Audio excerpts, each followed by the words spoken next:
शुभाङ्गम् लक्ष्मीकान्तम् कमलनयनम् योगिविद्यानगम्यम्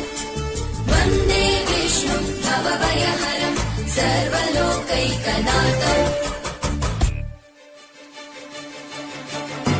त्रैलोक्यपूजितः श्रीमान् सदा विजय वर्धन शान्ति कुरु गदा पाणे नारायण नमोऽस्तुते त्रैलोक्यपूजितः श्रीमान् सदा विजय